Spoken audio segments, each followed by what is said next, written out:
Chapter 3 of The Soul of a Boxer, written and narrated by Sherri Mosher.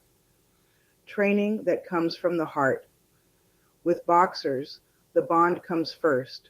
They don't respond to force, they respond to connection.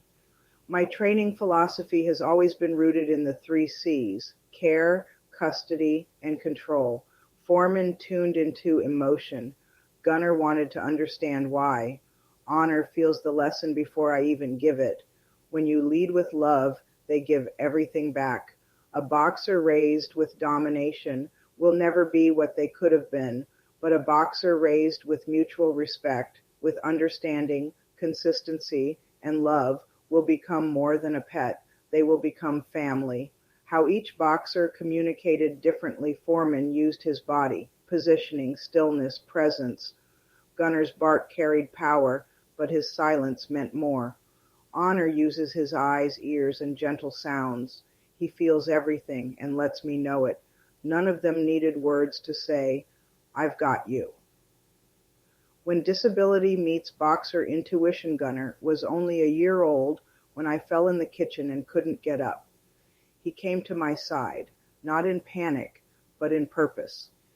He had me grab his collar and drag me to the counter. When I stood, he wrapped around me to hold me steady. It wasn't training, it was him.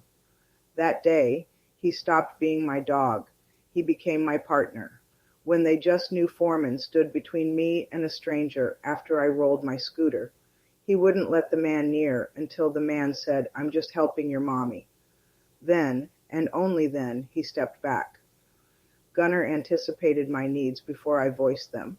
Honor, still so young, stops whatever he's doing when I cry and wraps himself around me. They didn't need instructions, they just knew. The smallest one every time. It's something I never planned, but it happened every time. Foreman was the runt, Gunner was the runt, Honor was the runt, not just the smallest of the males, the smallest of the whole litter, and I didn't know it at the time of choosing. None of the breeders told me until after the decision had been made, but by then it didn't matter. I had already chosen. Or maybe they had chosen me. Because the truth is, I wasn't looking for the biggest. I wasn't looking for the boldest. I was listening for the one whose soul whispered back. And every single time, it was the smallest one, the one passed over, the one that didn't shine loudest in the litter, the one with something deeper behind the eyes. They were never the pick of the litter by anyone else's standards. But to me, they were everything, and every one of them outgrew their expectations, and sometimes even their parents. Gunner's breeder once said, "I don't know what you did, but you did everything exactly right." But I didn't do anything. I just loved them into who they were meant to be. Darrel and the boxers. Darrel has been here through it all. He's the thread that weaves between every boxer who's walked through my life, small, mighty, and never once letting his size define his presence. He's also the source of some of the funniest moments I've ever witnessed, like the time he bit Gunner, right on the privates. And Gunner, that 100-plus lb gentle giant. He yelped and took off running in circles around the yard, while Darrel dangled behind him, looking like a little ribbon in the wind. And even after all that, Gunner never once hurt him, not when it happened, not after, not ever, because Gunner knew.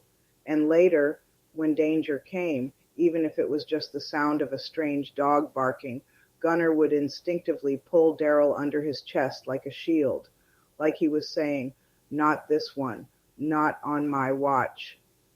Darrel may have been the smallest, but he was never forgotten, never left behind, and never outmatched when it came to heart.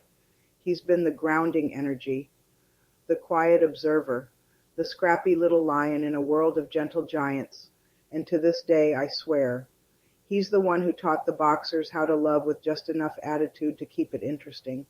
Subscribe for Chapter 4 of The Soul of a Boxer, coming next Friday at 9:30 a.m.